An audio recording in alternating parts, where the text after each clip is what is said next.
Hello everyone. Now we discuss about the nerves of the orbit.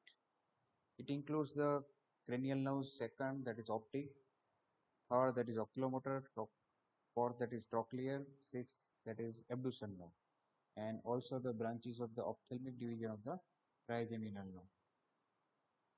Now we discuss one by one. First of all, optic nerve. It is a nerve of sight.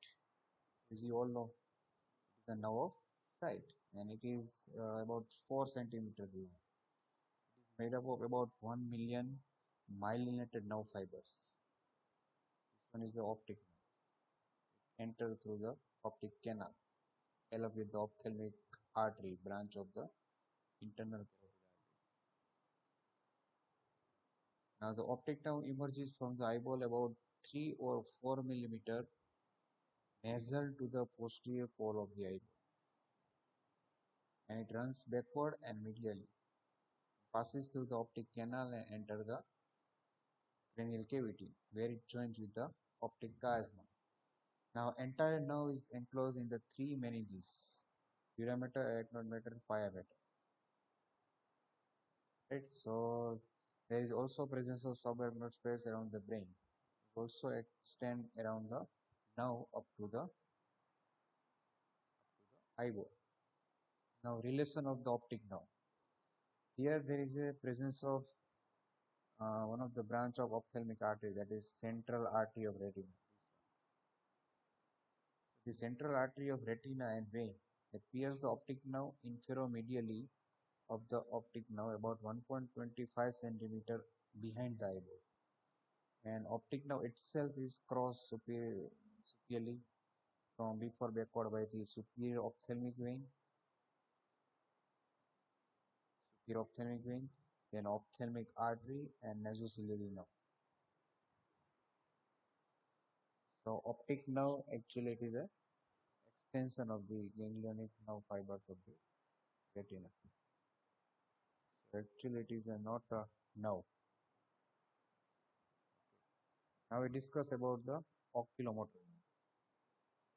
There are two divisions of the oculomotor nerve enter the orbit through superior orbital fissure within the common tendinous ring. Within the common tendinous ring, there are two divisions: superior division as well as inferior division of the oculomotor nerve. And here between the two divisions there is the presence of nasociliary nerve, one of the branch of ophthalmic division of the trigeminal nerve. Now superior division is a smaller one, and that runs forwards above the optic nerve, runs forward above the optic nerve, supply the superior rectus muscle as well as then pierce the muscle it and then supply the levator palpebri superioris muscle. Now larger inferior division that passes below the optic nerve and divides into three branches and supply the medial rectus muscle, inferior rectus muscle and inferior oblique muscle. Now to inferior oblique muscle. It also gives some parasympathetic motor route to the one of the parasympathetic ganglion, that is ciliary ganglion, present nearby the optic nerve that we will discuss in the later part of this topic. So now come to the trochlear nerve. The fourth cranial nerve enters the orbit through same superior orbital fissure and superior lateral to the common tendinous ring and curves medially above the lateral levator palpebri superioris muscle, then passes under cover of the superior oblique muscle and supply it posterior part of the superior oblique muscle, then it's supplied. So this is about the trochlear nerve that supply the superior oblique muscle. So SO4, you have to remember terminology SO4, superior oblique supply by the fourth cranial nerve, that is trochlear nerve. And trochlear nerve is come out from the dorsal aspect of the brainstem. It is a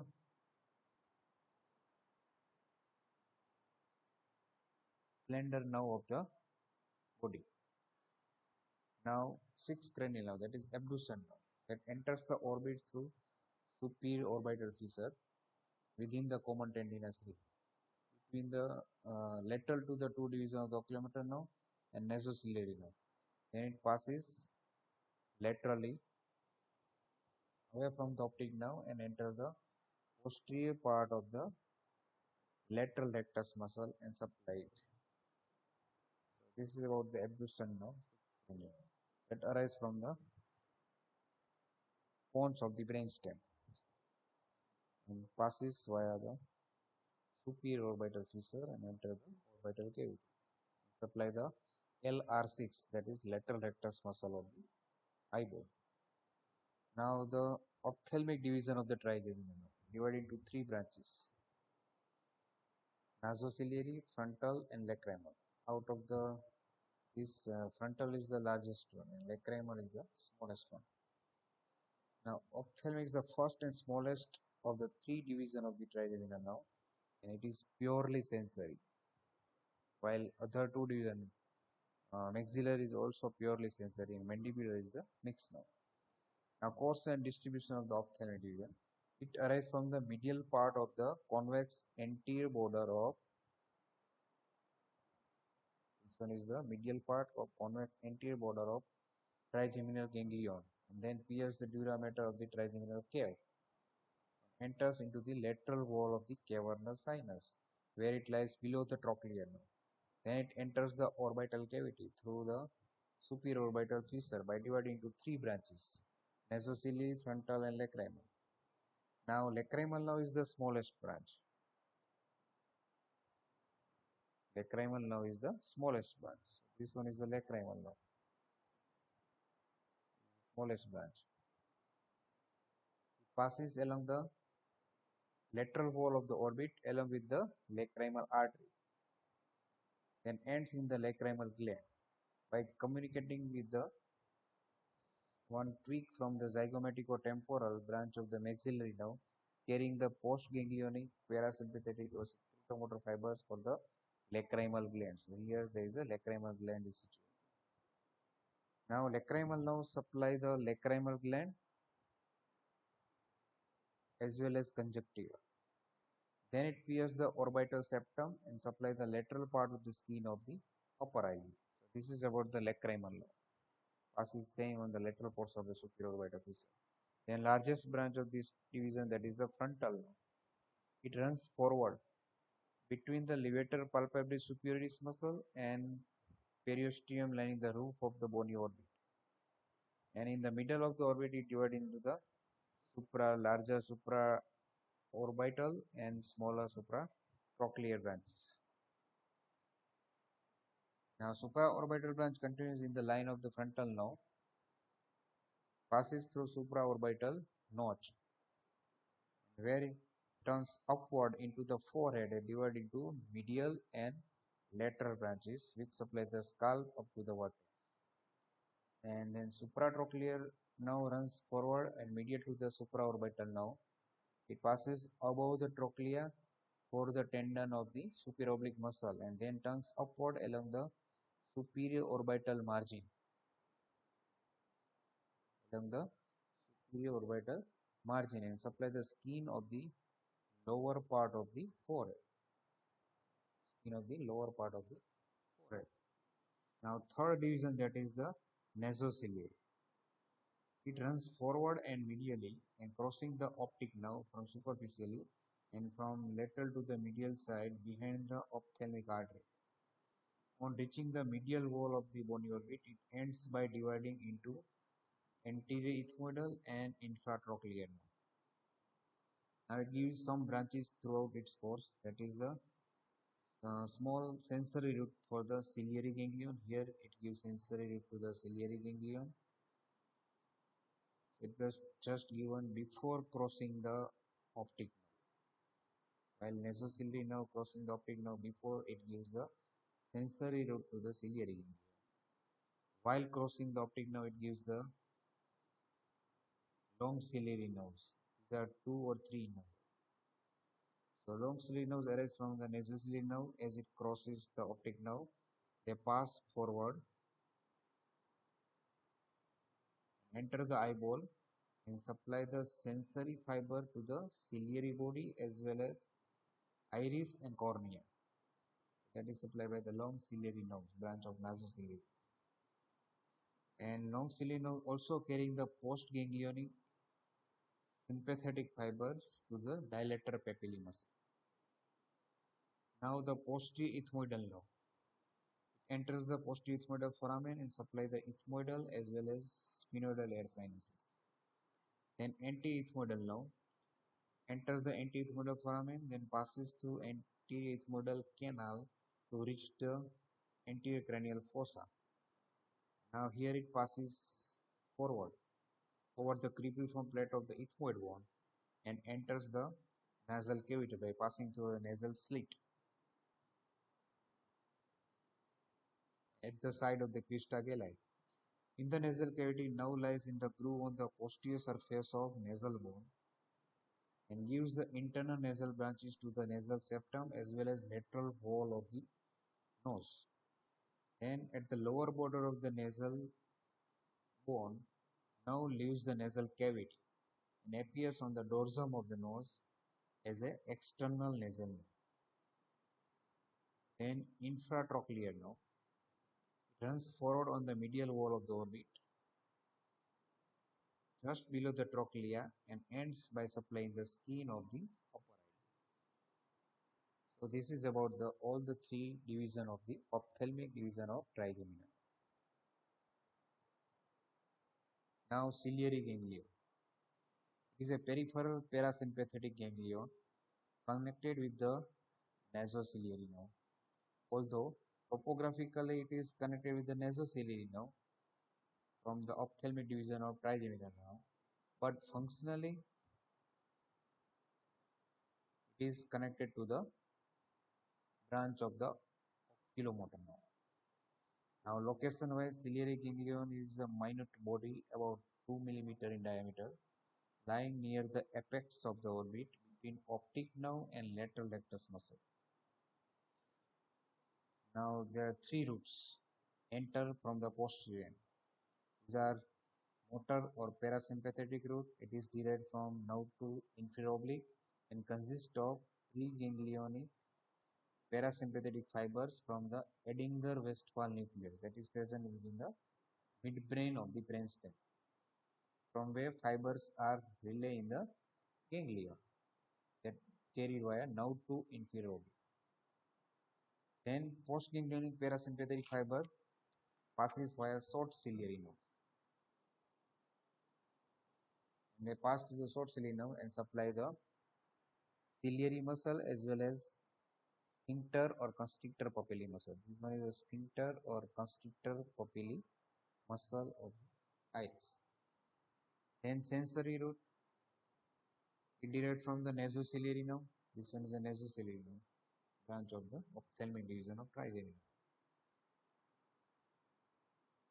It consists of sensory fiber like sensation of the pain, touch, temperature from the eyeball. It passes via short ciliary nerve, passes without relay through the ciliary ganglia and carried via nasociliary. Then sympathetic root, it is derived from sympathetic plexus around the internal carotid artery. It consists of postganglionic fiber from the superior cervical sympathetic ganglion. Fiber pass through the ganglion without relay, supply the dilator papillae muscle as well as blood vessels of the eyeball.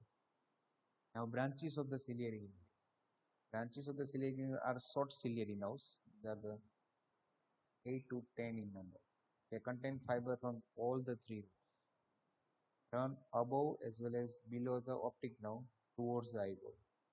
Now, while on reaching the eyeball, they pierce the sclera around the attachment of the optic nerve and pass forward in the space between the sclera and choroid to reach the target organs.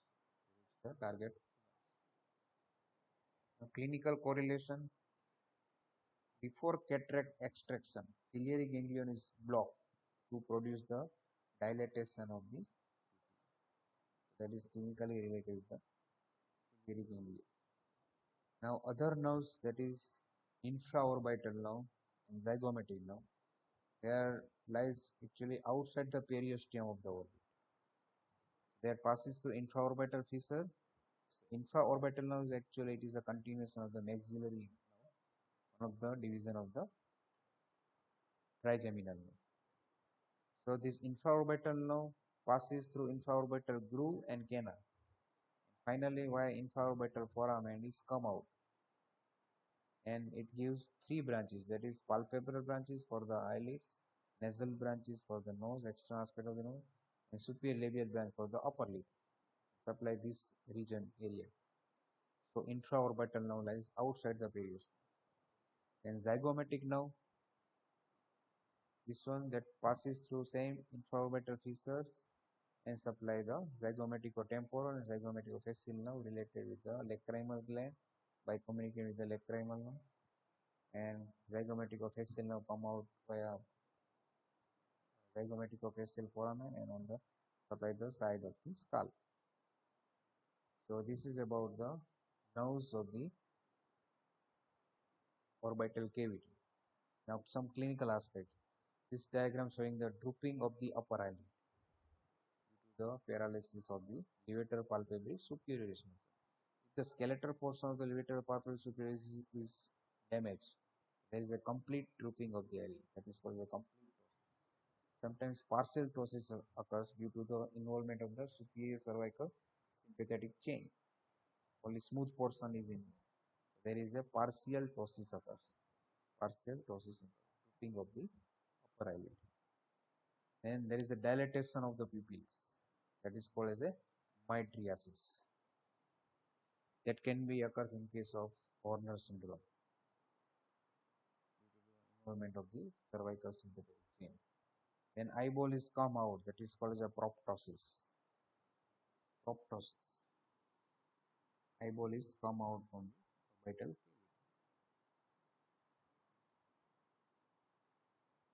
So I hope you learn about the nerves of the orbital cavity very well. Thank you.